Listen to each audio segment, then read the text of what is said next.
look like the angry black man. I'm not an angry black man. I'm a very successful, educated black man with a great family.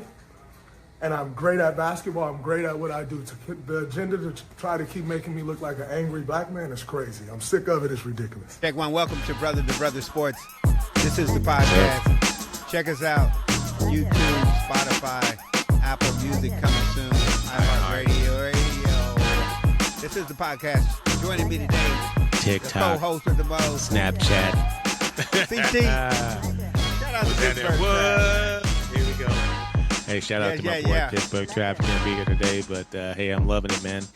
Let's do this. Let's do this. We've been down. Check us out. Like, comment, and subscribe. All right, let's get into it. Like, comment, and subscribe. How you doing, brother? You know, I'm doing all right, man. I'm doing all right. Been watching a lot of NBA. Been watching some golf.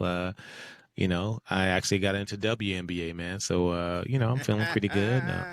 There's some disappointments.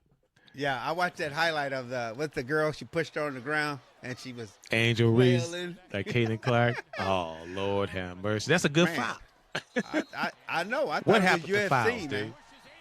I don't know, man. A lot of crying going on, man. Men and women crying. Yeah. Crying, man. Yeah. You remember when Shaq used to get fouled, man? He was there was a rule, I think, when he played called Hack-a-Shaq. I mean, he got sexually assaulted on the course, on the court, you know. I get that the fact that you know, and you know, there used to be like Caitlin Clark said, the thing called a take foul, right? Yeah. You don't want to give up the easy layup. You make them go to the free throw line. That's just basketball. It's flagrant now. They're so soft, dude. They like wet tissue paper. Yeah. I was telling this young cat at work today. We was talking about the hand check rule and how they used to. Man, I said, go YouTube. Michael Jordan against the Pistons. Michael Jordan against the Knicks. John Starks, man. Joe Dumars, man. They used to beat him up. Man, they used to beat him up bad. Lamb Deer, Sally. Yeah. Rodman. Back of the head. I said, man, all this, they slapped my hand. Oh, they pushed me in the back. Yeah. Man. What was their enforcer's name? Not Otis Thorpe. What is his name? They had another enforcer. Rick Mahorn. Rick Mahorn, man. Rick Mahorn. Big booty Mahorn, man. Rick Mahorn. He put that butt on you. Yeah. Put that butt Rick on your Mahorn, back. Man. Back you down. Right. That's it. And then He's going to put you on the ground, man. Rodman. Yep. Right. They had Rodman.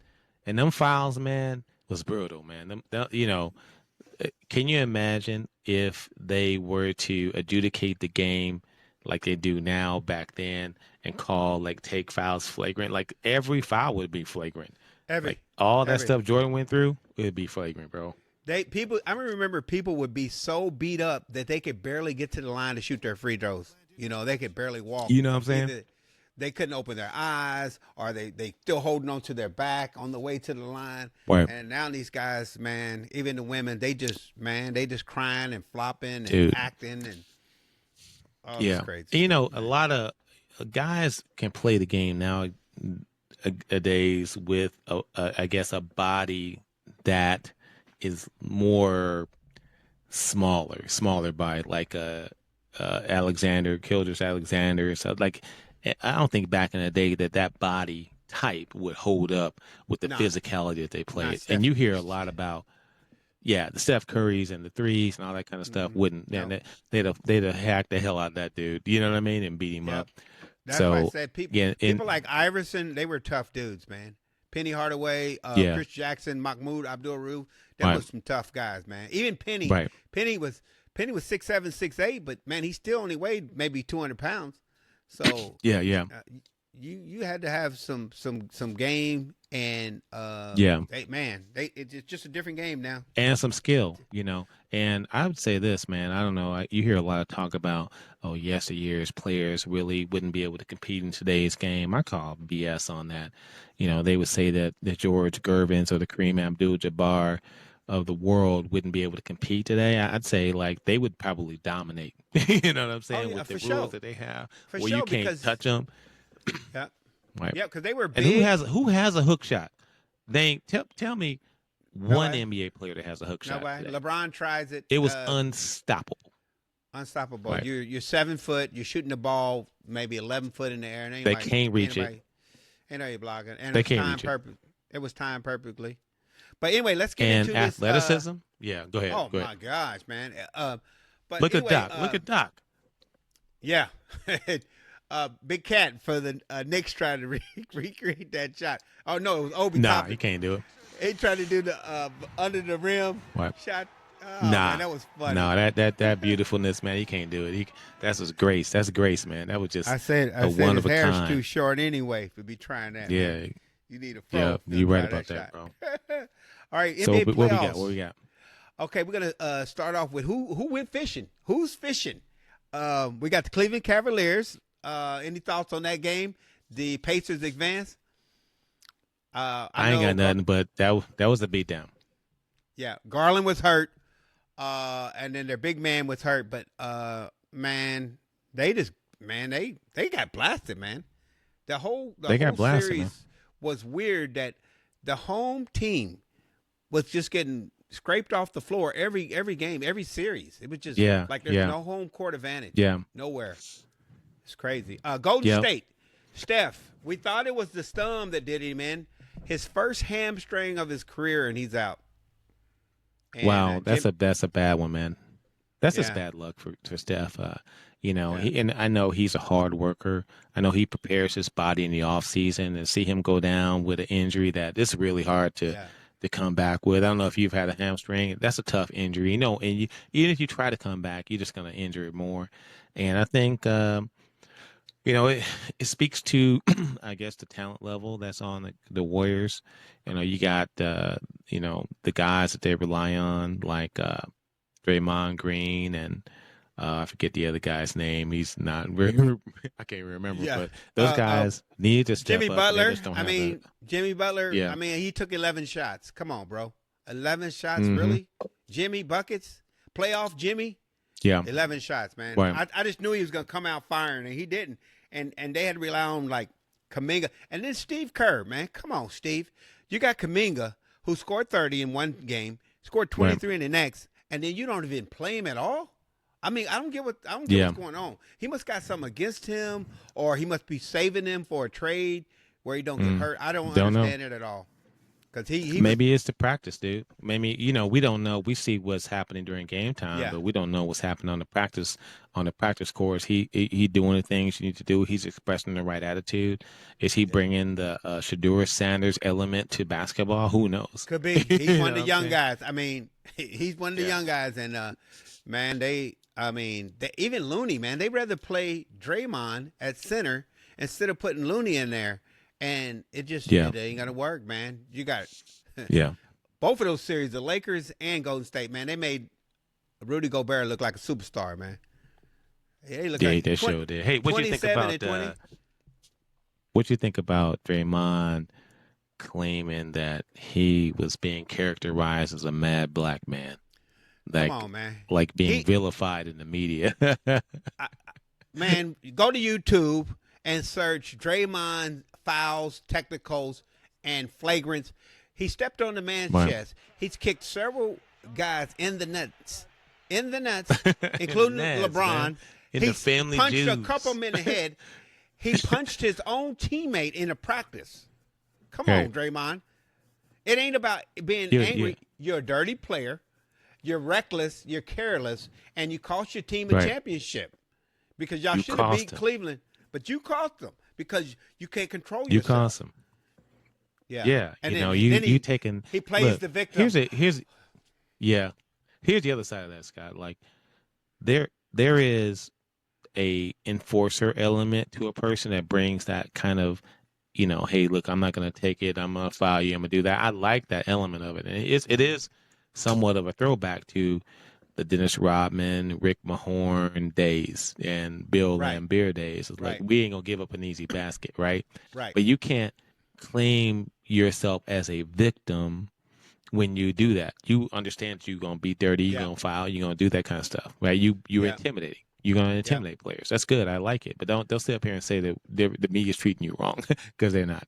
You know what I mean? And I'm okay with him fouling somebody hard if they're going for the basket. But he's fouling people, trying to stop them from forward, moving the ball forward and just reckless stuff. I mean, when he stepped on Sabonis's chest, I was like, That is not a basketball play. You know, when he turning around and his fist happened to be at face level with a guy. That ain't normal stuff. He slapped that dude. You know what I mean? You know what he's doing. He know what he's doing. And then last year when he's rolling around the floor with somebody, he got him in a headlock. Are you kidding me, Draymond? You know what bothered me, G? Is that I didn't even understand. Like when he said that, I had to actually Google it. I was like, "What's that?" I heard it like I was saying in an earlier short I did. Like I heard of mad black women, like women that feel like they're entitled and they're angry and stuff. I heard of that, but I ain't never heard the term mad black man. Right? I just never heard of it. Like I didn't. I was like, okay, is that a thing? I couldn't even find it, man. No. They characterize it in general that like black people tend to be labeled as people that can't be reconciled when they're angry, and then they get this label that they're just angry and you can't console them, right? And they're righteous or whatever. But that's what's BS. And I don't get his how he feels targeted, because he has one of the top podcasts. He's one of the top players on the Warriors. And then if once he retires from basketball, he got a job as an analyst. They'll put a mic in front of him anywhere. TNT. That dude got a gravy train in front of him, man. Yeah, because he knows the game, and he has a good perspective on the game. But he's wrong about this. He got some bad self-awareness. He got some bad self-awareness. And it's like you're not a victim, bro. And what, they got 2 or 3 championships. They got, I think, 3 championships, man. They got 4. And so 4. And he said up here, I'm tired of being this, I'm tired of being that. Well, how about stop doing that? You know what I mean? Yeah, exactly. I mean, you fouling and kicking people in the balls and the chest and in the head, and you know what you're doing, man. You're not a victim. That's what I say. And he knows how to control himself, because when he gets to a point where he's going to be suspended, you don't see them antics anymore. You don't see him. No. But when he's free and he's free Willie, he's just clowning the whole time. Right. And like I said, he cost him a championship and got rid of a good player, because Jordan Poole was a good player, but they couldn't be on the same team. Just like he ran Kevin Durant off, couldn't be on the same team. Yeah. So that sounds like some Draymond. In the locker room? Let me ask you this. In the locker room, what do you like? Okay, so you go into war, and you got a guy like Draymond got your back, right? Right. But he also the dude that'll throw a grenade at his own self. You know what I'm saying? And I don't understand Look at Steph's face when he does it, and you can see what I'm talking about. He's embarrassed. Right. It's like a kid acting up in the grocery store. That's the look on his face. Right. Like, come on, man, not again. Don't do this right now. We need you. We're trying to win this. But you know what? As an official, I see those players that feel like they're always kind of trying to work you and saying that they hadn't done anything. LUKA. And you look at the tape. Yeah, you look at the tape. You be like, damn, man, you fouled them. You pushed off, or you did this. I experienced that even at the lower levels, where players know that they did something, but they're trying to work you and feel like you're doing something against them and make you look like the bad guy when they do the bad act. You get what I'm saying? So I don't appreciate that kind of antics, and it's all theater and performative to try and make themselves look as if they're being wrong when really they're the bad actor. That's how I see it. And instead of talk to the refs professionally, he's clowning them and cussing at them and stuff. Yeah, cussing them, they doing all the theatrics. Yeah, I get it, man. Yep. Yeah, he's balls and stuff. Yeah. So Golden State's gone fishing. Cleveland gone fishing. Cleveland. Bucks. Man. Jason Tatum is injured. The Boston Celtics have gone fishing. What are your thoughts on that series? Fish. Like I said to you earlier, man, I feel like I don't like it when teams aren't at full strength. Yeah. So I would say that the Knicks did win the series, and they killed them in that Game 7. And but it's like Thunderbolts with an asterisk. You know what I mean? You got to put a little asterisk by that. Like, what does it really mean? Because would you really have achieved that had they been at full strength? And I'd say probably not. Now, granted, Boston was addicted to the 3, but I feel like they were the better team that just had an unfortunate, just like Milwaukee, could, had Damian Lillard been in the lineup throughout the series, would they had a better opportunity to compete? I would say yeah. And I don't like it when, teams win based upon the best players. I want to see the best players play. Yeah. I want to see them compete. I want to see you not dethrone the champ.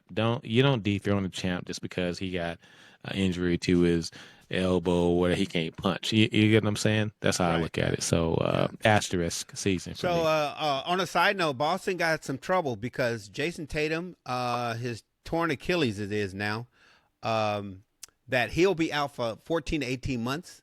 And then it just came out that Jaylen Brown has a partially torn meniscus. So both of their best players, what is that, $120 million worth of players are injured. So if he has surgery, both of those players will be out for a year. Yeah. So, prayers to that guy. Man, they paying him a lot of money. Rumors is they might try to trade one of them injured. But I don't know who can afford a $50 million injured player. Nobody's going to take that. But the end of those contracts are heavy.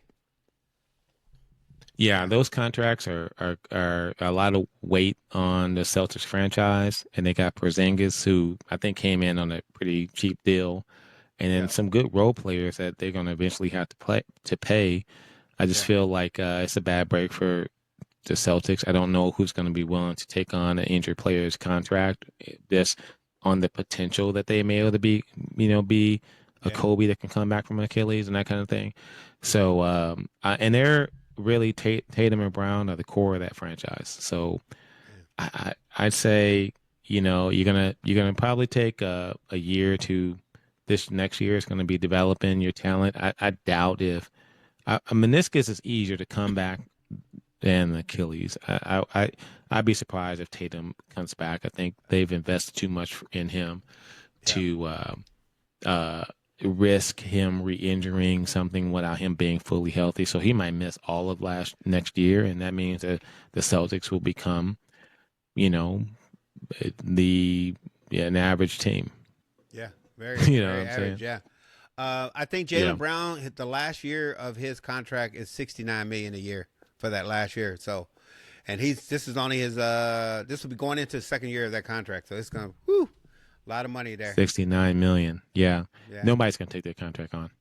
Yeah. So they kind of stuck with those guys. Also going fishing today. The Denver Nuggets went fishing. What do you think about the SGA? Denver Nuggers. Woo, boy, Mile High.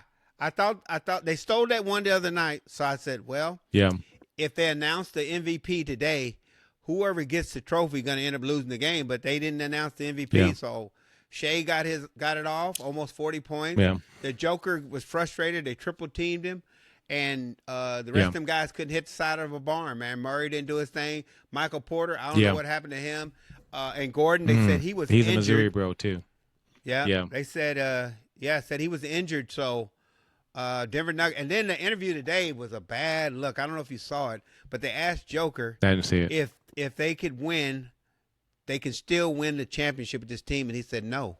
And I never heard an MVP player or even a top-ranked player talk like that. He's like, no, we didn't win today. We didn't win the game. So, no, we can't win the championship.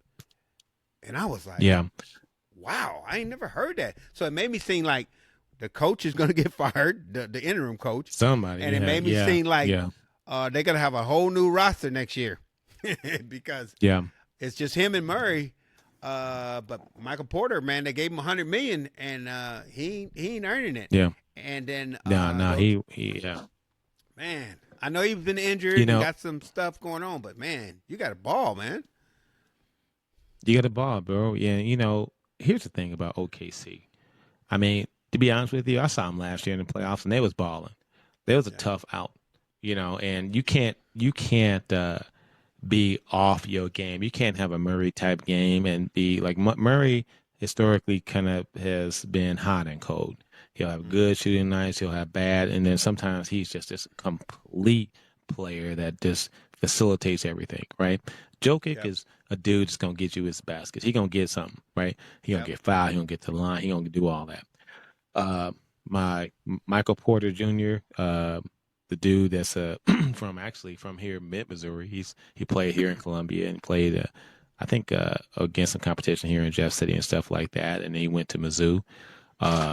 It's tough to see him not step up. I know he's gone through some injuries with his back, and after 82 game series, maybe he just don't have the ups, for a young player. But he didn't step up, But give credit to OKC, man. Give credit to them dogs that was in there. Jake, Kildress Alexander, and all them dudes, man, they stepped up and they beat a team that was healthy.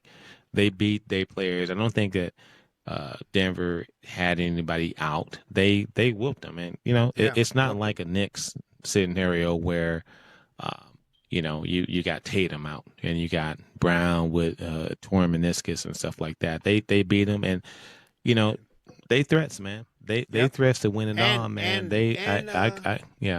Denver got out coached too, man. I mean, why you fire your coach 3 days before the playoffs? I have no idea, man. And he's a good coach, but I think the players, man, something wrong with the players. They don't like discipline. They don't like to get coached hard. Same way with the Kings and Mike Brown. It seemed like all these good coaches. I didn't even hear that, dude. They fired him 3 days for the playoffs. They fired him. He used to be the Kings because he's a good coach. He's the same coach that won the title 2 years ago. But and it has to be something with the Joker, because they don't get, just like Giannis, they don't get rid of the coach unless it's okay with the number one player. Yeah. And just like when Mike Brown left the Lakers, and they fired him. And just like the same thing Memphis did. Memphis did the same thing. It was 10 days before the playoffs before Memphis fired their coach. And here's the only reason why I think that would actually happen. So like if Jokic wanted to be the Shaq-like presence and felt like he wasn't getting enough touches, and then the coach's offense wasn't designed for him to get the touches, then I can say like, hey, look, I'm the star player. I am the guy that brought a championship here to Denver. I need the ball in my hands. I need to be the facilitator. And if the coach wasn't that, then I could see that there would be an uprising, right? Yeah. But for me, it's never the coaches, because the coach only can just give you the game plan, and it's the players that have to go out and execute that game plan. Yeah. And it's really you against another man, like in football. And like you got to block a dude and you got to move him off the line. Are you able to do that? Are you able to get to the second level and block that linebacker? That's just it's to me, it's a cop out to say that it's just the coaches, and the coach is going to change something, right? It has to happen from you internally. A culture will change, starts within, not external. It starts within, and then the locker room is what develops that cohesiveness. It's not what the coach brings. The coach just gives the game plan, and he says the thing that's already there and adds to that. That's how I see it.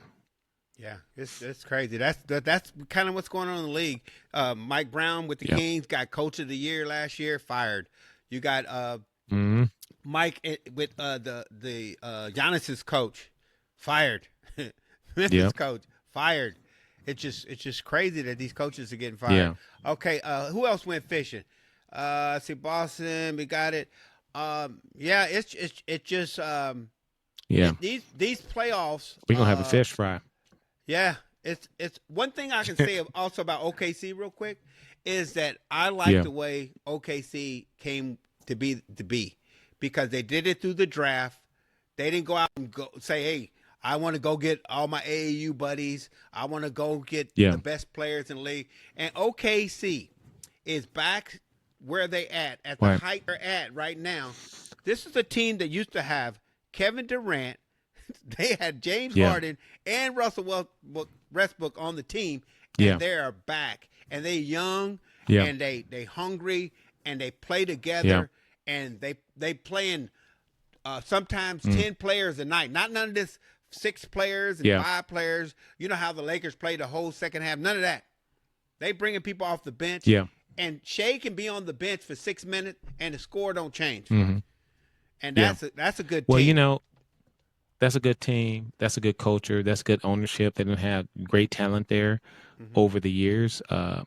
And I think, and I don't really like. It's a small market team, so I can't tell you the draft that they had last year. I mean, I need to do a little bit of my homework on that. Yeah. But I think they're year 2 players. Those guys that had to develop from year 1 to year 2 have stepped up and bought in to what they're trying to accomplish there. And even last year, there was a tough out. You got guys that are hard-nosed defenders. You got guys that can put the basketball in the basket. And I would say Gilgeous Alexander is more of a mid-range kind of get that bucket, that 2 player. He reminds you of hoist DeRozan. up 33s, you know? Yeah, he reminds you of DeRozan, the mid-range, man. What? Because if he don't have the 3, he steps in. He's not like Jason Tatum or Brown. He steps in. He's almost like the other guy, the Knicks, Jalen Brunson. Right. He's almost like that. They step in. If the 3's not there, they step in. Steph Curry don't even step in. He steps out or steps to the side. Yeah. You know. I mean, they don't have I don't know if he has a back to the basket kind of game. It's always driving and dishing and that kind of stuff, which is frustrating. But he is a guy that'll get it too.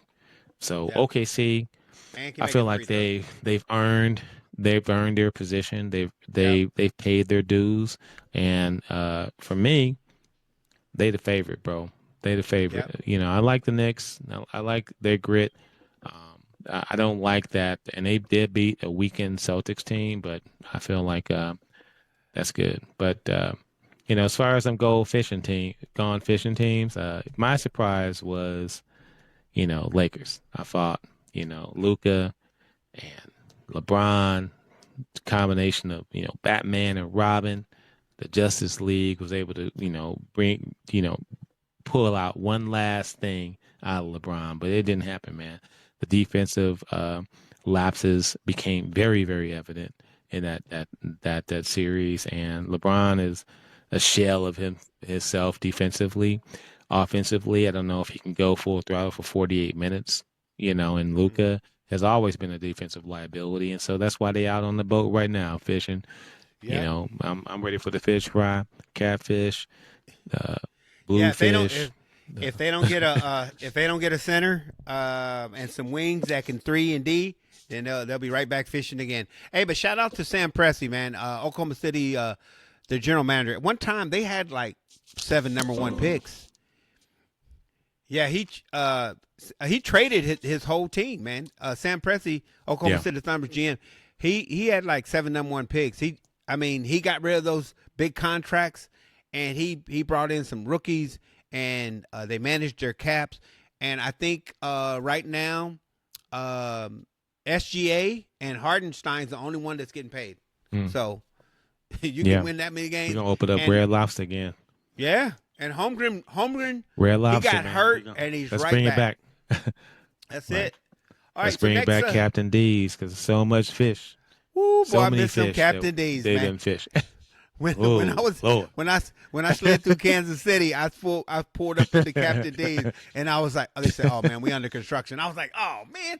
I pulled into Warrensburg, and I said, "I know they got a Captain D's closed." I was like, "Man, I want to be some Captain D's, man." Let's get some fish, bro. I had to settle for Lemire's, man, but I don't like it. It was cold, man. Every time I get fish there, it's cold, man. Nah, we ain't getting no salmonella and tapeworms. It's just cold, man. I'd rather just go to Long John's. Hot fried fish, the kind that Lakers and the kind that Bucks are cooking right now. We need some of them fish that they fishing for right now, man. Hey, man, real quick, is Giannis staying in Milwaukee, or is he taking his talent somewhere? I'm gonna make this short and sweet.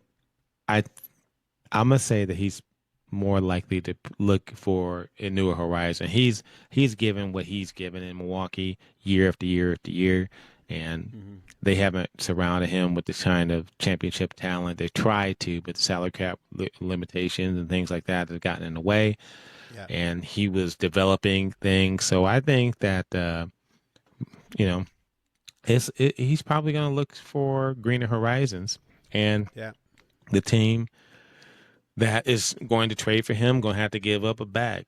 It's going to be couple bags to get a generational talent like him. So I say it's going to take It'll probably take at least 4 number ones, and you're gonna have to give up probably 3 starters because the Bucks gonna want 3 starters back at least. I can see Houston doing it. I can see Detroit doing it, but I don't think he would want to go to Detroit. And then there's some other teams that got a lot of draft picks, but I think he's gonna want to go to a contender. He's not just gonna go somewhere, you know. He's not gonna want to do that. And, you know, like San Antonio's probably a good landing point. You know, and you don't want someone that's going to be drafting in the 30s. You give up, you know, 3 first round draft picks, and really they're just second round picks. You know, you want someone that's going to give you some draft capital that's going to be number ones. And look, I'm gonna say this, man, like the NBA draft, it's not like the NFL draft. Like the players that you get at 20 and at 25, and those players are rare to make a real impact. You know, you got, I think your top 6 are the top players, and if you're not drafted in that, them dudes are just regular dudes, man. They're not bringing. You know, can you name, I guess, a pick from top 10 to top 20? That made a real impact. I really can't think of anybody. I mean, it's not like the NFL where you get a diamond in rough or you get some veteran players. Yeah. Because most of those guys at the top, they're one and done players. Like they played 1 year of college, or they some international prodigy that never has played the true American ball, and they just a tall, maybe a 6'10" wing guy that shoots threes. And they half of them are like 75 pounds underweight, and they just not ready for the American game. You know? There's no 6th round Tom Brady's breaking into the NBA and being generational talent. You know, so it's boring to watch.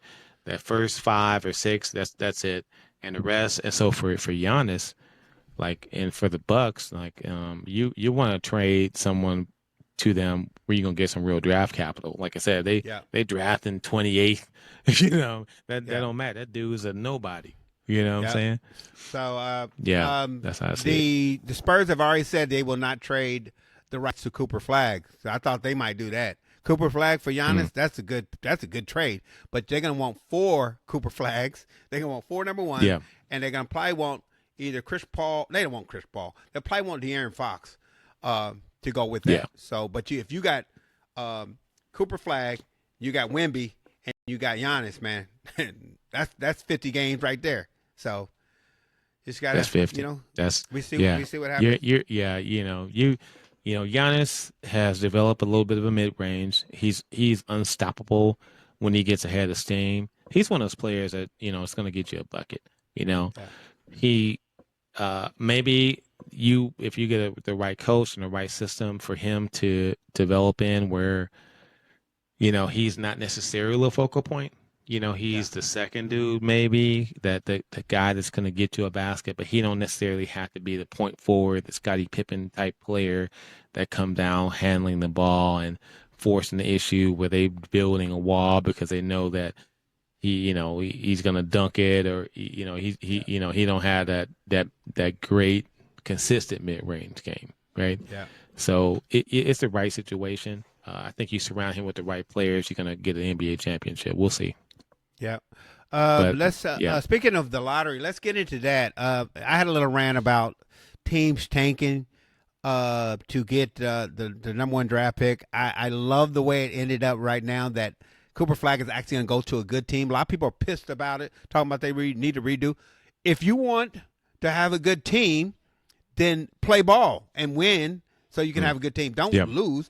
I hate that these good players are going to these terrible teams and they got to spend 10 years, 5 years into purgatory like Washington or Detroit, who's made a comeback. But there's teams that they perennial losers and they always get the number 1 pick like Charlotte. And Michael Jordan might be the greatest player in the world, but he was a horrible owner and he was a horrible GM. And just because you're the greatest player in the world, you can't pick players. You need to hire a GM, Jerry Jones. But what do you think? Your thoughts on that? What's your thoughts on the NBA lottery versus the NFL draft? You know, how can they fix the NBA lottery? I don't know, man. I just don't think that the talent that comes out, like I said earlier, that comes out into the NBA is a polished talent or has a high upside because of some innate draftable characteristic. Like, for example, you can go into the NFL and look at someone that wasn't necessarily a highly touted college player, but they got good measurables. They got good 40 time, they got good 3-cone, they got good hands, they had some production at the college level, but doesn't make them a number one pick. In the NBA, it's like, gosh, you only have like so many players that are those talents that are even worth drafting. Everybody else is like draft and develop. Like you get past 6, it's this dudes that you got to develop. And those players are contributors. I'm not going to say they don't contribute, but I think that they're the pieces that you build upon, and you'll see them in, like, for example, in the game, like the Pacers. They have some dude that's like, oh, who is this dude? Right? This guy's playing hard-nosed defense. You don't even know him. But he was the pick. He was a number 17 pick. You know what I'm saying? Right. Knicks and those guys that, Yeah, a lot of second round picks. Second round players. One thing I hate about players, One thing I hate about the NBA draft also is the international players. Why are you going to draft a guy that may not play for you for 2 years? I don't get that. NFL, could you imagine that happening in NFL? Oh, I got this guy. He plays for Jeff City Elias, and he'll be out in a couple of years. And what? Yeah, that's not going to work. It makes no sense. Yeah. And then you got to buy out their contract because they're playing professional ball in Europe or China or wherever else. You got to buy them out, and then they may not have enough size or weight. All you know is they got good numbers over there, and you're going to waste your pick on them. Now, a lot of these teams, like the teams that are not in the lottery, like all these teams that are in the playoffs, they do that on purpose because they can't afford to pay a first-round pick. So they trade it away, and I don't understand it either. But they got the luxury tax. They got all these different aprons where you can pay this guy so much, you can pay this guy so much. That's how Golden State won so many titles, because they were constantly paying the luxury tax. And nowadays, the teams, they don't want to pay it. Yeah. Well, let's compare. Go ahead. No, what I was going to say is that these next contracts, LUKA, who else? Jaylen Brown, Justin Tatum, Giannis. These next contracts are going to be $500 million. Yeah, so that's crazy, right? You're putting all of that money into one or two players, and really the NBA is kind of doesn't have. They got good players, and the good players are great, but it's not similar to the NFL. NFL, they can't take like if you need a quarterback, you're never going to take the quarterback from Croatia or Lithuania or Ukraine and then develop him for 2 years. You need to bring in a big name talent like a Shador Sanders or something like that, because you need to sell tickets. There's so much money in it, right? In the NBA, you get past, like I said, pick 6. Who cares? Like I can't even tell you the last 10 drafts who was pick 7th, pick 6. Who was it? I don't know, but I can tell you some NFL players. I know that they're the Brock Purdy's of the world who dropped to, this lower level and they still able to perform. It's not like that in the NBA, right? So that's why all your money is concentrated into one or two big name players, right? So I don't know, man. It'll be interesting to see. I don't know how to fix the issue of teams tanking and stuff like that for that, chance of getting, one top tier Cooper Flag type player who may or may not change anything, right? So right. I'm not sure. Yeah, it's crazy because it's kind of happening in the WNBA. We was talking about with Caitlin Clark, that we don't know these players, but they are selling tickets to somebody. Yeah. I was just talking to one of the guys, shout out Chad in Bulk Foods. Chad said him and his wife, she's a WNBA fan, like, you said Veranda follows some of it too, that he just got season tickets to the Golden State Valkyries. I had to look it up. I'd never heard of them, but I guess it's a new expansion team. And it's expansion team. He said he got season tickets. You pronounced it wrong. You called it the Valkyries. Yeah. Yeah. Yeah, but it's crazy. Valkyries. It's crazy. Yep. I never heard of them, but he said he got season tickets, and I'm just like, I don't know, man. I said that's one thing. That's a hard stadium to get in and out of, and San Francisco and Santa Clara, it's hard to get out of those areas. I said, man. Yeah. He said, would you want to go to a game? And I was like, man, I'd rather drive to L.A. Yeah. You know, because you're going to spend 4 hours in traffic. Jay, do you know what I think about the women's game? And I've watched it. I've reffed it. I've coached it. It's good basketball. It's competitive basketball. I don't want to discount the women's game.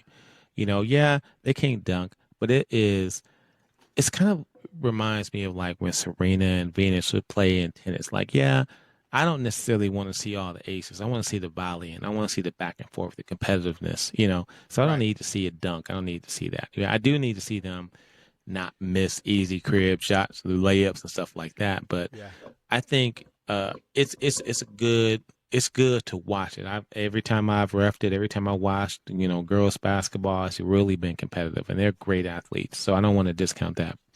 And that said, I do think that they need a draw, you know, a Caitlin Clark, a rivalry like a Angel Reeves and Caitlin Clark. They need something to draw fans in there. And let's face it, women. I was talking to you know, my wife and my daughter the other day.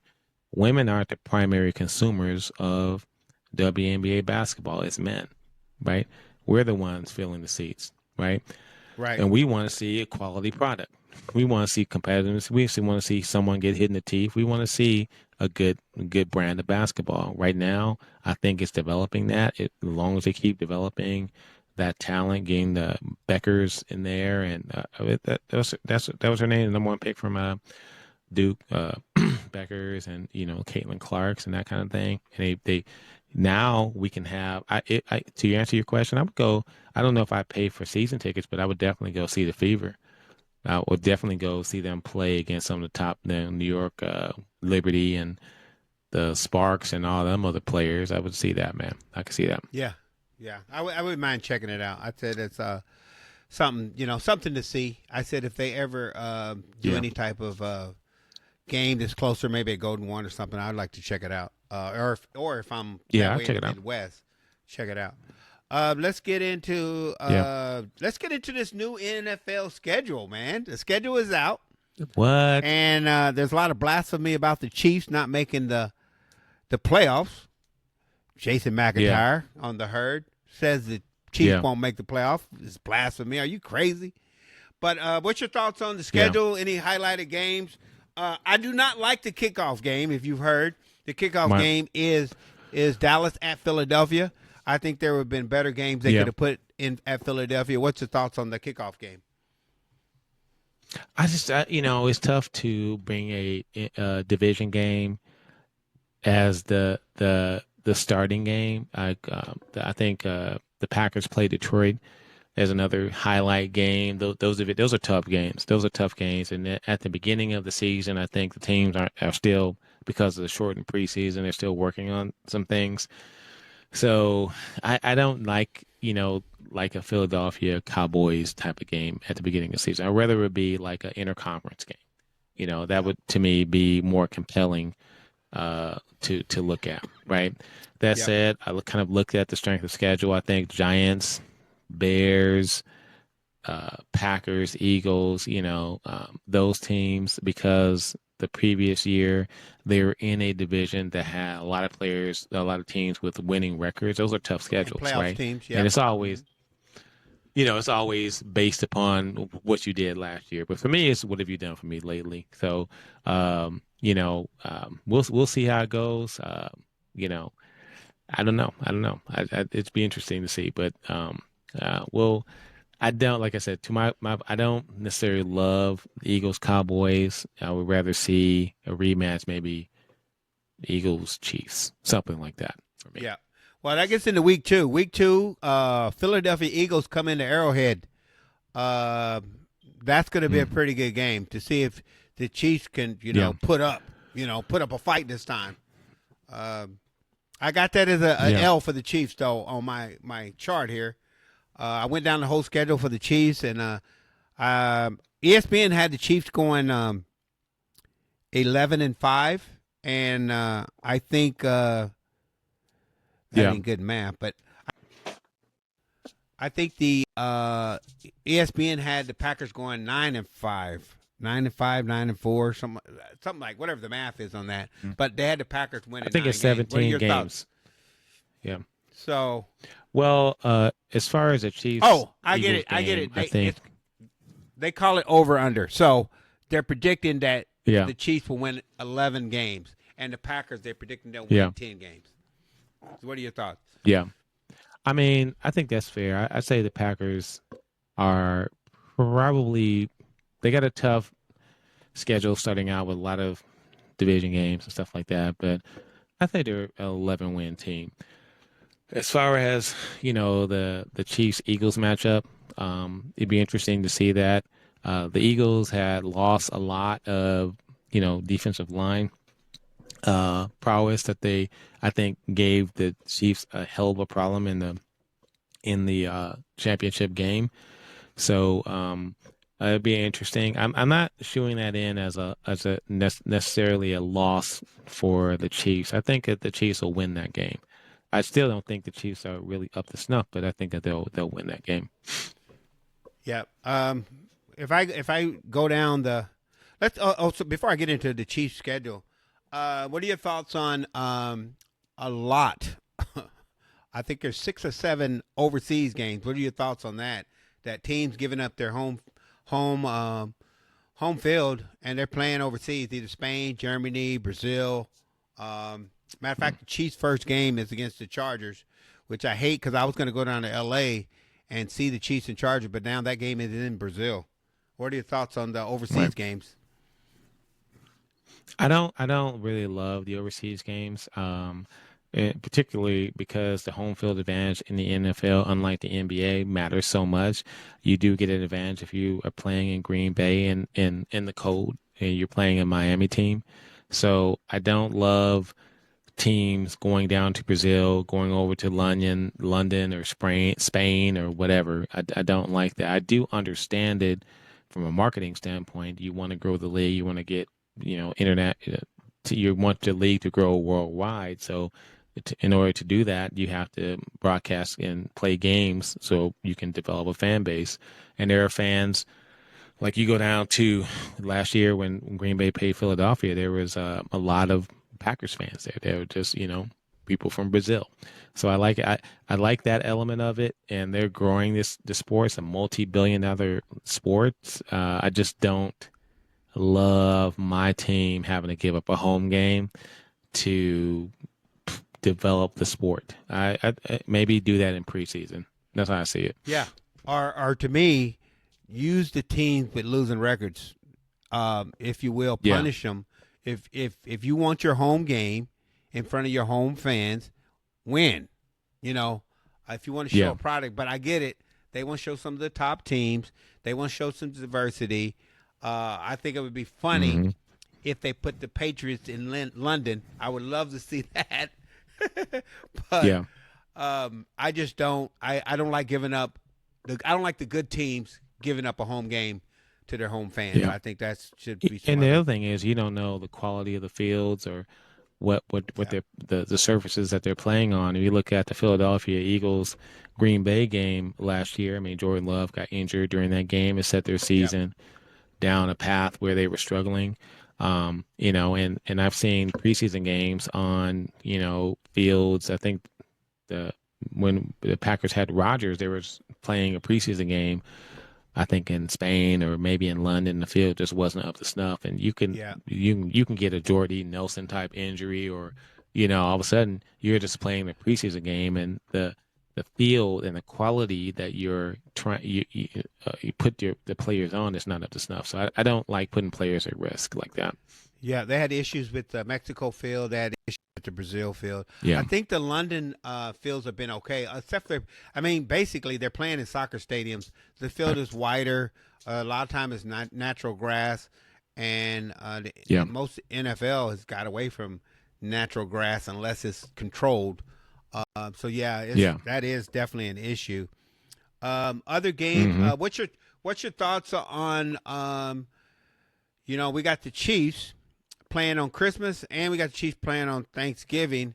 What are your thoughts on? I was talking about it at work. I'm tired of watching Dallas and the Lions on Thanksgiving. I think they need to switch it up or make Dallas and Detroit play each other. I mean, I know it's different quality of players. Like Dallas used to be really good. Now the Lions are really good. But they need to, I think, give somebody else another chance to shine. Dallas is not America's team. The Chiefs are. Let me say it. The Chiefs are America's team. Please forgive him. He know not what he said. Yeah.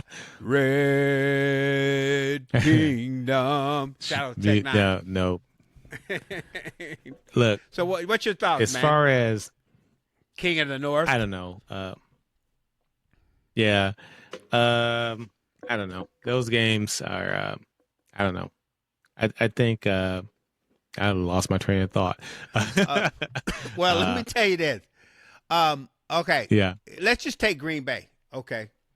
Yeah. Green Bay. I know. Okay. Here's what I'm going to say. I know what I was going to say. Let me say this. I am all for tradition. That's what I was going to say. Like, I like the fact that NFL has a tradition of Detroit and Dallas and sometimes Green Bay and a lot of those NFC teams that play that Thanksgiving game, that Christmas game. I'm all for consistency and tradition. So that's maybe me being, just a sucker for just, certain things that I'm just like growing accustomed to. I don't want to see, Indiana versus Cincinnati. I know, but okay, hear me out. Teams. Hear me out, CT. The Bears, the Packers, the Lions, the Cowboys, the Redskins, those dogs that were the originators. I know. The Cowboys versus Indians, but there's some new Indians in town. They call the Chiefs. Okay, and this was my thought. Those games were created. Why? Because both of those are indoor stadiums. Because of the cold weather in the fall around Thanksgiving. Doesn't matter. The Chiefs are good no matter what the weather are. What the weather is, the Chiefs are going to be good. Yeah. Buffalo, good no matter what the weather is. Cincinnati, it doesn't matter about the weather. So Houston, Minnesota. There's other teams that have indoor facilities. SoFi. Put a game at SoFi. Yeah. Put it somewhere else. Put it in Miami. Even though I don't know if anybody want to watch Miami right now. But that's just my thoughts. Do you remember playing Smear the Queer? Do you remember playing just dudes out tackling in the mud and the blood and the guts and getting all dirty and getting muddy and snow?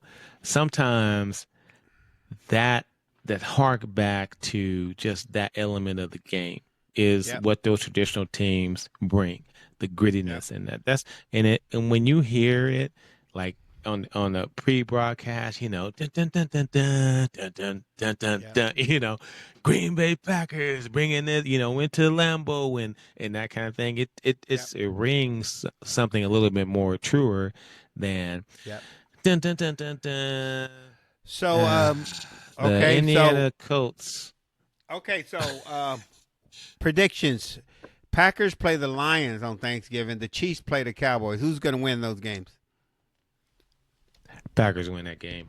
I think the Packers win. I think that they might lose this game because they opened the season against Lions, and they may lose that game, but they win at Detroit. And what was the other game? The Chiefs play at the Cowboys. Man, that's a tough one, man. That's a tough one. I'm gonna go with the Chiefs. I just think that the the cycle of winning and losing, like the teams in the NFL have this very small window of success, and the Chiefs are at the end of that success slope. You know what I mean? Like Kelsey is aging, and they're trying to fill other roster spots with people, and then you got Chris Jones, who I want to say he's in the contract here, but I could be wrong. He has a 2-year deal. He has a 2-year deal, so he'll get 2-year paid. deal. So they got an option on his last year. Yep. Mm-hmm. They have a team option on his last year. They can just let him go if they want to, if his contract, if he don't perform, right? Right. Yeah. Yeah. I think that there's some element of that, and so I look at that window of success, and you see all teams go through that, and so I think that unfortunately the Chiefs are at that downturn of probably getting into where they're going to be just an average team, kind of like your Pittsburghs of the world, until I guess they have to either make a blockbuster trade, which is why I was talking to you about Chris Jones, where they infuse more talent in there, or they do draft and develop like the Packers and the Steelers have done and been basically good but not great teams for years. That's how I see it. Yeah, it's gonna be interesting. As far as the Chiefs' schedule, the Chiefs have some really. They finished second, so they have the second place schedule.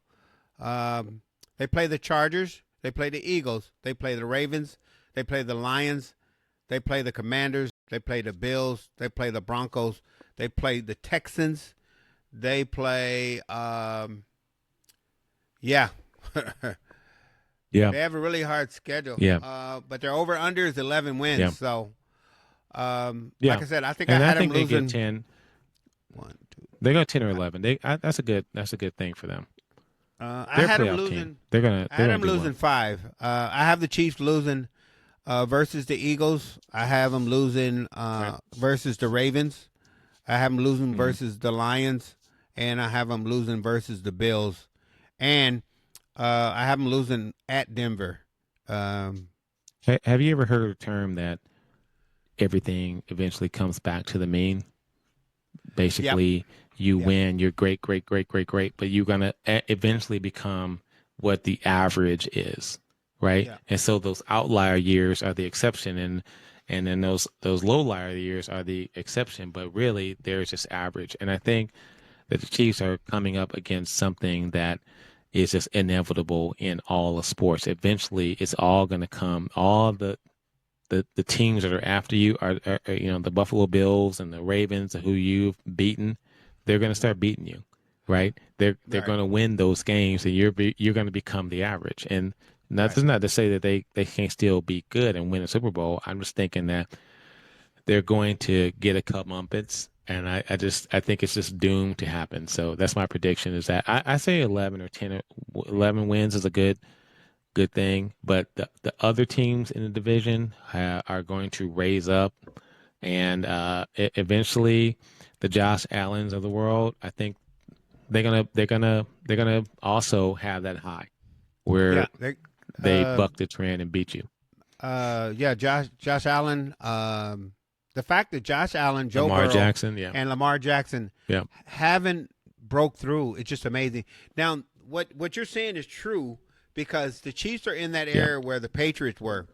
But what happened, the Patriots, when they got to this area, they reinvented themselves. They started off as a defensive team with a game manager. Then they turned into the Randy Moss team with this great offense, and then they became just a solid team. You know, they had to fight and scratch and crawl to get those wins. And then after a while, Belichick, his drafting wasn't very good. They weren't prepared, and then their offense was very stagnant. Yeah, and they wasn't hitting. They're drafting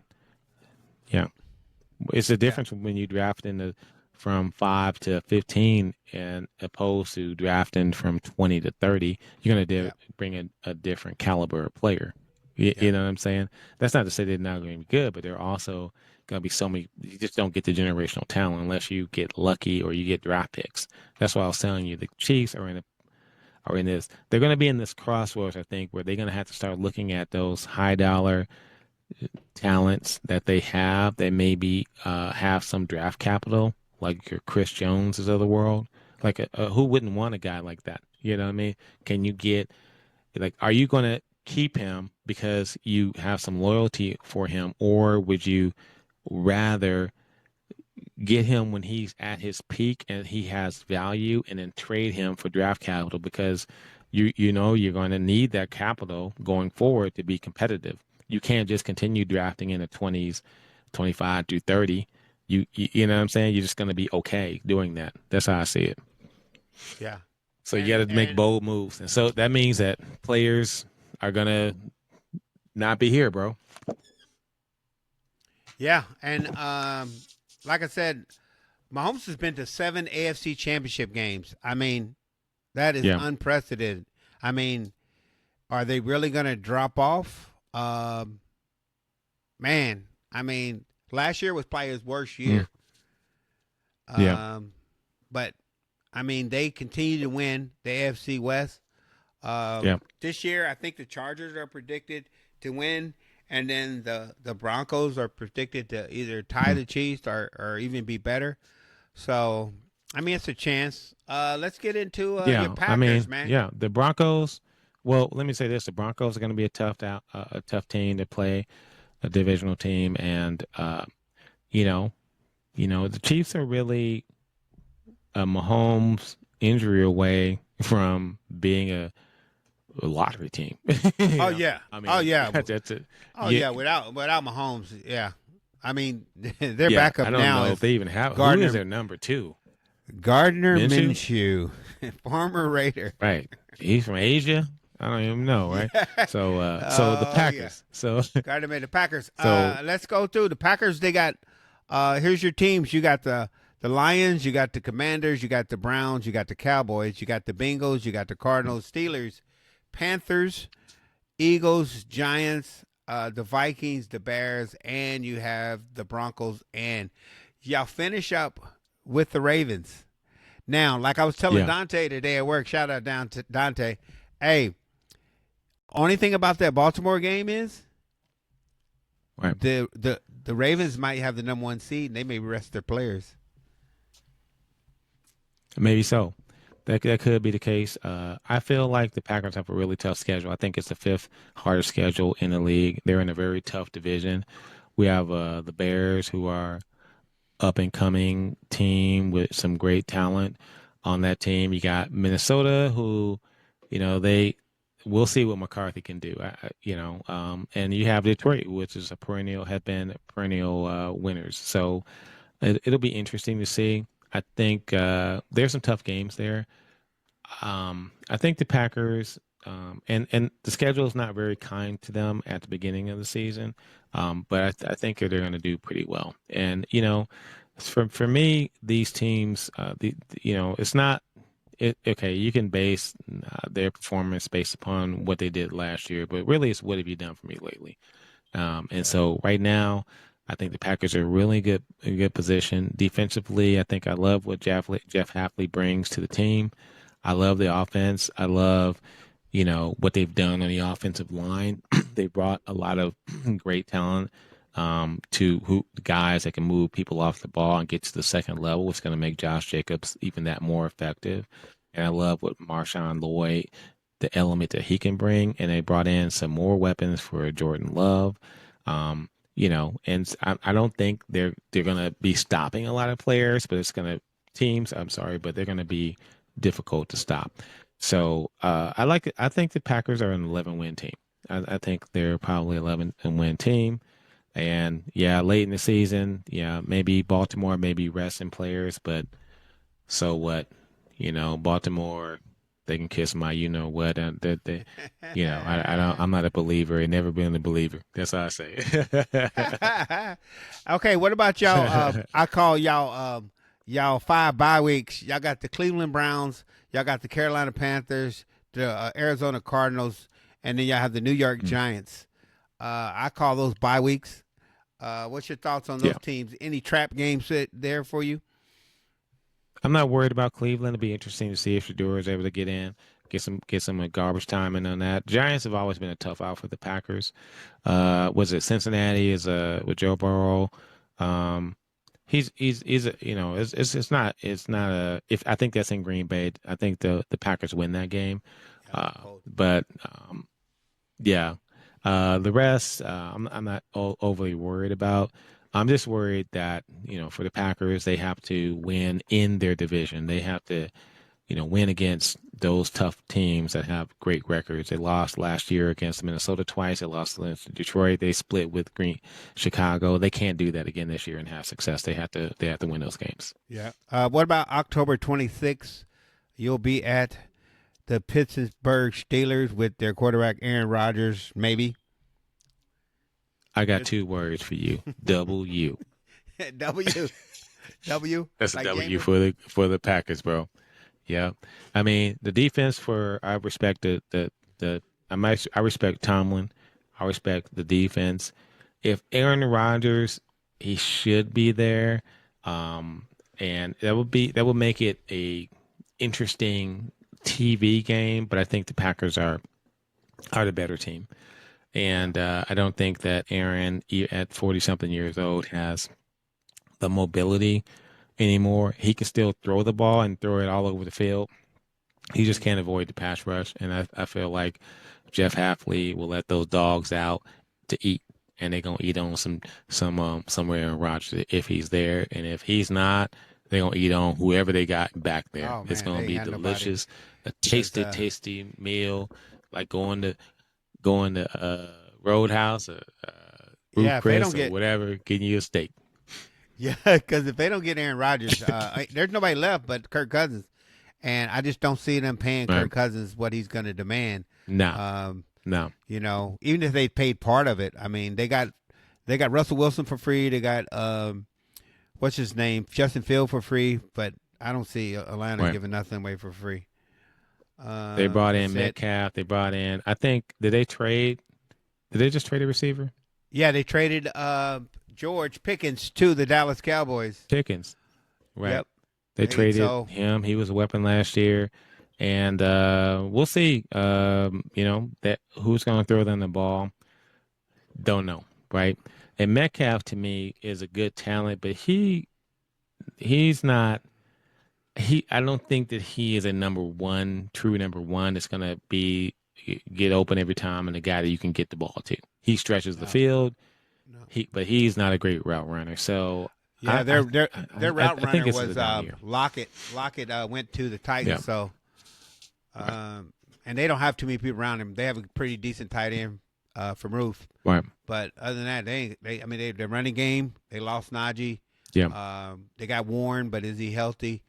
I don't know. I mean, they like to run the ball, but you can only run the ball if you got the lead. Once the dogs are out and the score is in the 20s, you got to throw the ball. Yeah, and to their credit, man, they won a lot of the games last year. The games that they didn't win based upon their defense. T.J. Watt and those guys are great. The linebackers are okay, and the secondary is pretty. They have a great scheme. I think Tomlin is a defensive-minded coach. They bring it, so they're gonna make it tough on you. I just don't know how many points they're gonna be able to put up. It's gonna be a close game if they play the Packers. I'd say it's 24-17, maybe 24-13 Packers. That's my prediction. Yeah, and if it's Mason Rudolph. Then they'll be drafting very high again. And Will Howard, he's a good talker. I like the kid. But yeah, just going to – I'm still waiting to see. I told Pittsburgh Trav that I would love to, make a travel out to Pittsburgh to see that game so I can sit in the stands with my glorious Green Bay pack of cheese hat and my robes on, like walking in like this, Iron Man, one blowing up the stadium, but he ain't picked me up on. I ain't heard nothing but a word. I ain't heard nothing about that. Let me know if y'all decide to do that. I'll make a special trip out because that's October 26th. Yeah. I can do that. That's the middle. We'll film the whole thing, man. Film the whole thing. I'll walk in there like Jesus of Nazareth, man. And they're like, get him, stone him, Stone him. They like stone him.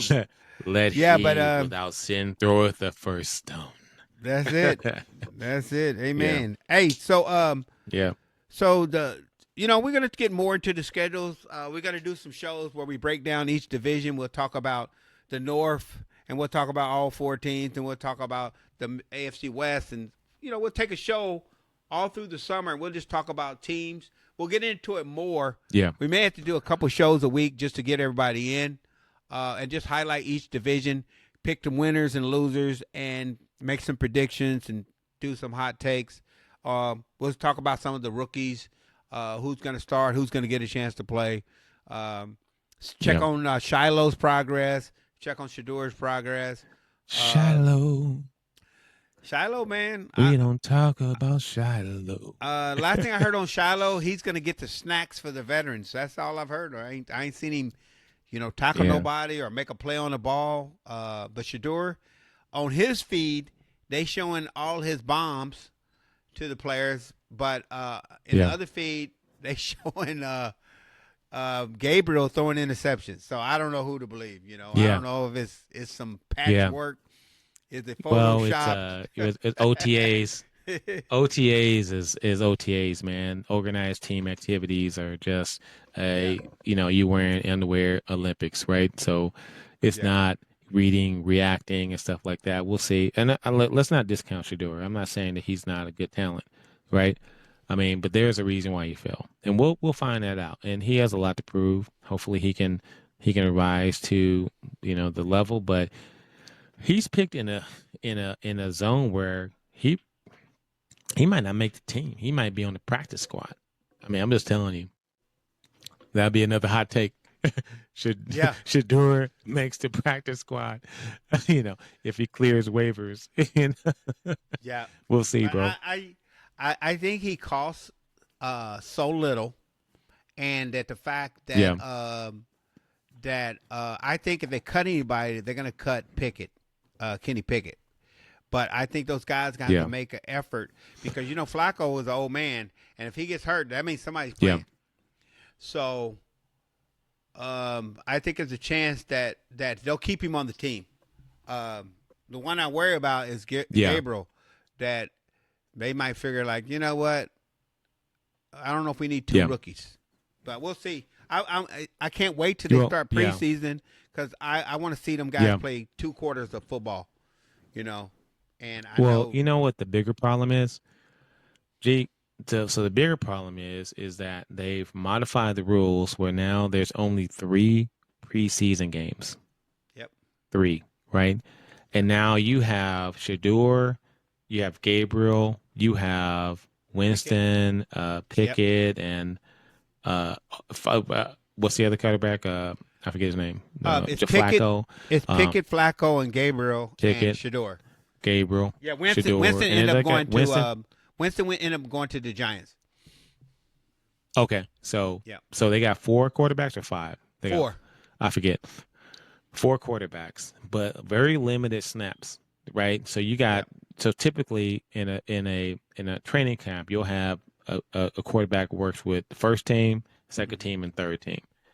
They don't necessarily have a 4th team of dudes that I don't know who they would be, water boys or something you're throwing the ball to, right? Right. So you have a very limited opportunity to get real reps, real game time action, and so for your Shadors of the world, they're gonna have to be able to get those reps, and if he don't get the reps, he doesn't have an opportunity to really develop, in my opinion, and so it'll be interesting to see. Here's the scenario that I see. There's 3 preseason games, okay? So we know Joe Flacco is going to play the first half of the third one, maybe 1 quarter, maybe 1 series. But the problem is the first preseason game, it would have to go to Kenny Pickett. Like he would play the first half, and then Shador play a quarter, and Gabriel play a quarter. And right now the coach, Stancy's, he's talking about there's no order. We're going to play people that the order that they play and practice makes no difference on who's starting and who's playing and whatever. But when it comes to that third game, whoever plays the most in that third game is going to end up being the backup quarterback.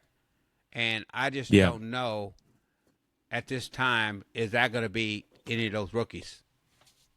You know? But it'd be interesting to see, because I know I follow the Packers training camp, and I can see, just based upon who they put with the different teams, what level of confidence that they have in them.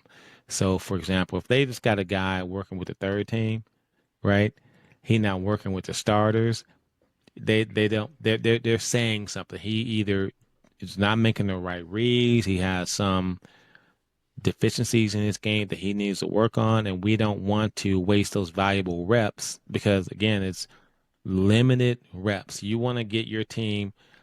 You know, we talked about it earlier, that first game is really like a fourth preseason game, because teams are really just trying to figure out things and get their feet under them, right? So you want to set yourself up for success. You're not going to give somebody that's struggling those valuable reps with the first and second team. You're just not. And so it'll be telling to see where, and like looking at the preseason film and hearing those stories, like where are they practicing? Do they get any first team reps? Does Shador get a first team rep? If Shador getting first team rep, he probably gonna start for a preseason game, right? Because he's doing a thing that they like. But we'll see.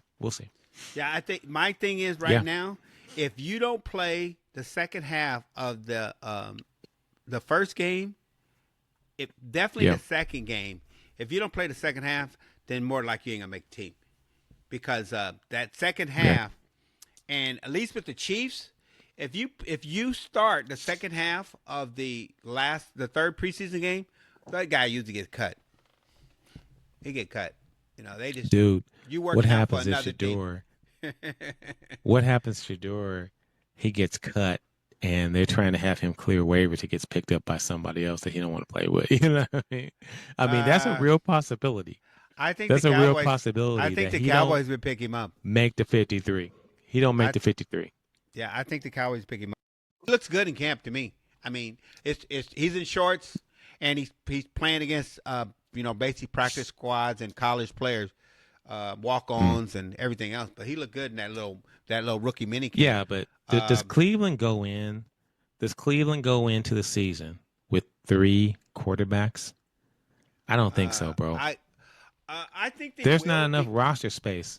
I think they will, because Joe Flacco's so seasoned, he's not going to need a lot of reps. That's the only reason why I think. No, I'm saying like they're not going to assign 3 quarterbacks to the 53. To the 53 man roster. No, they're gonna. No. I think they're gonna go with 2. No. And who get that second spot? That's the question. And they still paying Deshaun. So, if put it this way, if Pickett doesn't want any money, really, truthfully, there's 2 ways they can go. They can get rid of Pickett. They can just release him, but that's very risky, because he's the only one played in an actual professional game. You know, I think he played 2 games with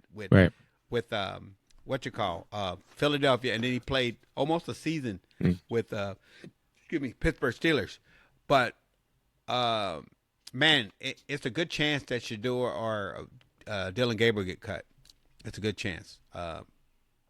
Because it'd be interesting to see, man. There's no way you're going to keep 4 quarterbacks.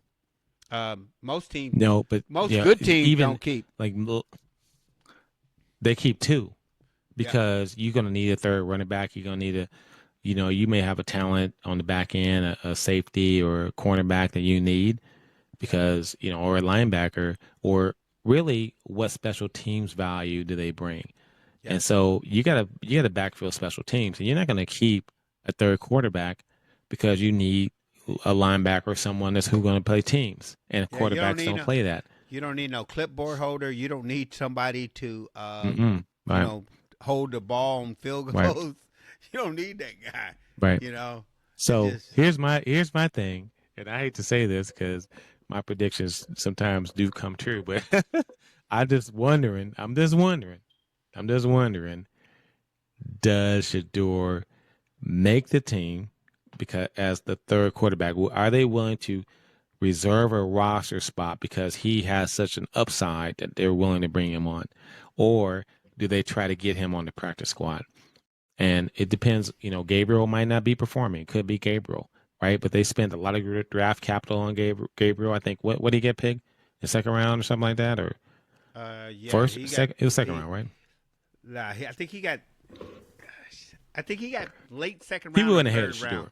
Yeah, I think he went right. third. So that's a huge amount of draft capital. They're probably not going to give up on that talent. But a fifth round pick, I just don't know, unless you bring in some special value that they reserve a roster spot and let other spots suffer, like on defense and special teams, just to hold him on there. To me, I don't Gabriel, think so. That's just Gabriel was Gabriel's 94th pick, third round. Yeah, so top 100 pick. He was top 100 pick. He went 50 picks 50 picks before Shador. So yeah. Right. So, Shador is playing on a lot of borrowed time. He has a lot to prove. He got to come in and show up and show out, and he can't be a distraction in camp. And it's possible that I do think that there's a world where they reserve a roster spot for him and keep 3 quarterbacks, or they go with Gabriel and Shador as number 1 and 2, and they let go of Flacco and Pickett, right? And there is that world. Now you thinking like me, because my world is I hope Shador balls, and they release Pickett, and they release Flacco, and they just go all in on the rookies. And for me, G, it depends on whether or not what their winning attitude is and what their culture that they're bringing to this season. Like, is it win at all costs? Are we going to win, or are we going to try to develop talent and lose? Yeah. Because if they go with Gabriel and they go with Shador, they're going to lose. Yeah, and so that game for Green Bay. Right now, Shador is saying and doing all the right things. They said he's the first one there. He's the last one to leave. He stays after practice, and he was working with the walk-ons and with some other rookies. Yeah. So he's doing the right thing, He said something was kind of funny to me, but, I tried to make sense of it. He was like, they asked him if he's trying to prove people wrong and all this, and he said, no, I'm trying to prove it to myself, And it still kind of came off kind of conceited a little bit, but, they talk about the people who passed on him and blah, blah, blah. And he just, he tried to say the right thing. It just came out like, I don't know, still some of that cocky stuff, that legendary stuff.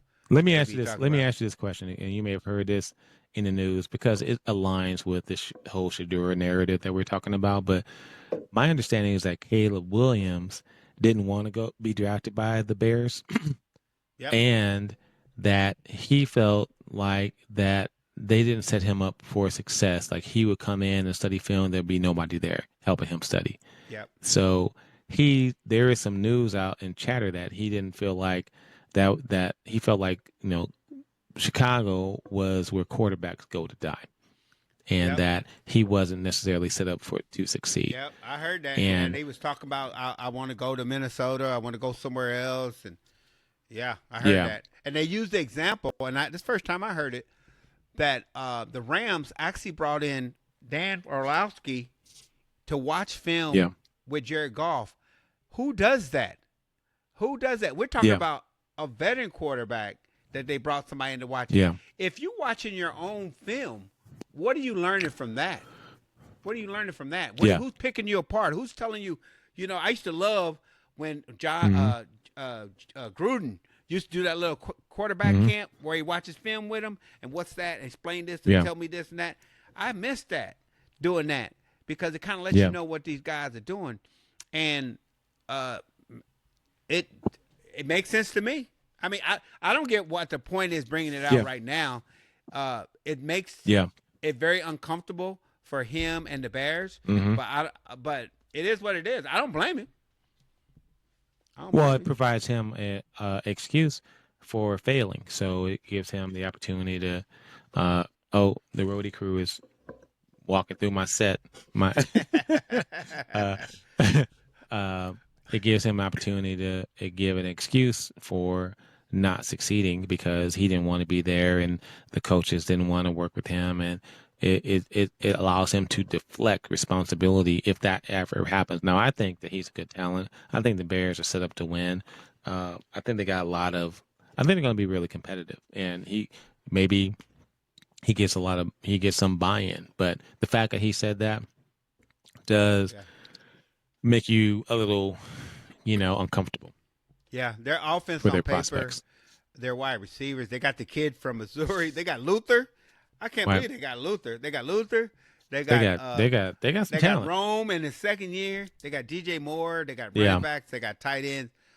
They got a whole new offensive line. Man. There's this dude that we know named Jeff. He's a diehard Bears fan. And last year he said, the Bears going to win 12 games, blah, blah, blah. Man, every time the Bears lost, man, I was like, Trav, tell Jeff that them Bears lost again. Yeah. When they lost that clown game when they played Washington, that was hilarious. Yeah. Hey, Jeff, I feel for you, brother, man. You must be hurting all them years of a loss. Hey, call me up, man. I'll speak to you. I'll talk to you. I'll talk you off the ledge for you, brother. Because as far as I know, Green Bay, especially with Aaron Rodgers, they own y'all. They own the Bears. Yeah. The Bears. All right, before we get out of here. He beat side house there on Soldier Field. Yeah, before we get out of here, let's get into the PGA Championship today. A moment of silence for Roy McIlroy. I don't see him on the leaderboard. I don't see Roy on the leaderboard, man. What happened to Roy? Yeah. Okay, there he is. Tied for 47th. Ooh, that's big money though. That's money. That's money. I think he made 60,000, something like that. That's enough to pay the green fees. Yeah. That's a nice course they was playing at, man. I see. Okay, total. DeChambeau, he nutted up in the last few I felt holes. bad. I kind of watched it. Man, it cost him $1 million. He went for it. He had to go for it. It cost him $1 million because he got let's see, first place got 3.4 million, and then second got like 1.6. Man, John Rahm, man, when I was watching it early, he was in it, and then he finished plus 2. Right. What happened? Yeah, bro. Let me just say this: 3.2 or first, and you only get 3 million, and you can go and pay in the LIV tournament and make like 5 times that. Yep, dude. I'm playing and live like a big dog. I don't care what they say. The purse is 19 million. I think the Masters, the purse was 21. So Roy got 4 million, right. 4.3 for the Masters, and Scottie Scheffler. Yeah, he's won this thing. I think this is his third time he's won the PGA Championship. So yeah, right. And he finished even to go 11 under. I mean, yeah, man. English shot 600. If they make the Negro League tournament where they allow me and you playing, and it's in Saudi Arabia, I'm there, bro. Let's do it, man. Let's do it. I'm there, man. Hey, sign me up. I can hit a lot of balls in the sand, man. Yeah, it makes you want to play, right. Man. But man, the shot making, man, Scottie Scheffler, man. That's another question I have for you, Scottie Scheffler.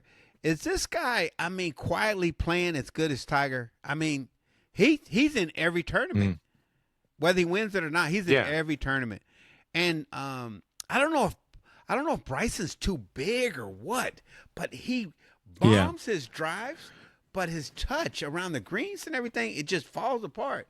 Yeah, I haven't figured out. I mean, Scottie Scheffler, man, he's a G. You know, I hate to make a racial component to this, but it's just not as interesting for me to see the Scottie Schefflers or the DeChambeaus of the world dominate. I liked it when Tiger was there. I liked the fact that he represented this element of, like a person can come from rags to being able to do that. Maybe you just out there with your golf clubs on the basketball court hitting off concrete, but to say that anybody can do it is kind of speaks to the American dream. And I think it is an American thing to kind of want that, right? To want somebody to come up that you didn't see, had the opportunities that a Scottie Scheffler and people that grew up on a golf course, because some of the players that are really playing, they were just introduced to the sport at an early age, like Tiger was. Like I wasn't, right? And had I been, I'd have been in the PGA Tour right now. So, you know what I'm saying? Hey, but that's why I like Tony Finau. Tony Finau, Native American player. Right. Him and his brother used to hit into a mattress. They grew up in like Utah or Montana, somewhere crazy. And they would hit into the mattress in the garage. That's all they knew. Ball contacts, ball striking, hit. Yeah, they would just hit. And I love Tony Finau, but he's up and down. Also, there was a little bit of me rooting for Vegas today, because Vegas, he looked like us. He from Venezuela, but I was like, who the brother? Who the brother? But it's Vegas, man. He starts speaking Spanish. I was like, okay. But I was rooting for Vegas, Oh, God. But he fell off. Vegas fell off, man. Saying. He led for 2 days, but he fell off. Yeah. And that's not taking anything away from Scheffler, because I think, to your point, I think he is doing a Tiger-esque run, and not to take any that he's worked hard and he's earned everything that he's earned. It's just not as compelling to look at. Yep. It's just not. This is. I bet if you were to compare the ratings, that they're just down, right? You don't. Hey, he's the only player. Right. He's the only player in any sport that I know of, maybe boxing, that got arrested before a tournament and still went out and balled. Still got ball. Still ball, man. Yeah. Still ball. Got arrested before. There is a reason. When you got talent, and this is not a race thing, but you got a talent like a Caitlin Clark that comes in that has some notoriety, has some people like, get a groundswell. You want to watch them. You do. And it doesn't have to necessarily have to be that they're black or white, but you just see that story. Like you see them struggle when you see all the things and the talent that they bring, and you see that generational talent. And Tiger was a generational talent, and it just so happened that he was a mixed race, right? But it was interesting and great to watch him. And, it's I hate to say it, that it's just one of those things that you kind of want sometimes to see something different rise to the level, so that you just want to see that thing. And it's a tough sport, right? And that's not to take anything away from DeChambeau or Scheffler, and they've earned everything that they have. But every now and then, I would love to see Tiger Woods come and perform again. That's my saying. So that's why I love. I love that he's won the Grand Slam, because basically he has a sponsor exemption for all the Masters, so he can play in all the Masters. If he did nothing but play in all the majors, he can play in the Masters, he can play in the Open, he can play in PGA Championship, Players Championship, and then if he's healthy, the sponsors would just anybody will take him. I mean, who wouldn't want Tiger Woods in their tournament? So he'll play in his home tournament. He'll play in some of those pro-ams and stuff. I'm just happy this week. At least the Americans are at the top. There's 5 Americans at the top. And then like the Englishmen. All my Americans. Yeah. Look like the Englishman Fitzpatrick. I love my American people. 8. You know what I'm saying? So and Roy. Yeah. Sorry, Roy. USA, baby. Yeah. I can't. Like I said, it's about it's not necessarily I love people from all walks of life, being able, particularly if they're Americans. I'm a real patriot when it comes to that kind of thing. So I like to see United States people, whoever they come from, whatever race they're at, they're able to achieve the greatest heights of the heights, man. So I love it. So Scheffler, knock it out, bro. Win more. That's all I can say. And all those players that play so well at the Masters, they're at the bottom, man. Rosie, +9, great. Jordan Spieth, man, all them guys are at the bottom, man. And I don't see Brooks Koepka nowhere. So, Man, you saw them bunkers. out there. I was like, oh man. I looked at that hole. I think it was 16. I was like, man, I'd be in a bunker like a big dog. Them bunkers are all on the side of the green. Work on your bunker shot, bro. Yeah. Yeah. Yeah, it's tough, hey, man. So let's wrap it up, man. Let's do it. Let's do it. Thank y'all for tuning in. This is episode 9, Brother Sports, JUSTG CT, Pittsburgh Trav. Thank y'all for joining. Don't forget to like, comment, subscribe. YouTube, Spotify, coming soon, Apple Music and iHeartRadio. Spotify. Thank y'all for listening to Brother Sports. Brother Sports, y'all. What's Good up? Night. Good night now. Good night. And hey, what happened to peace? Peace. Just G out. Hey.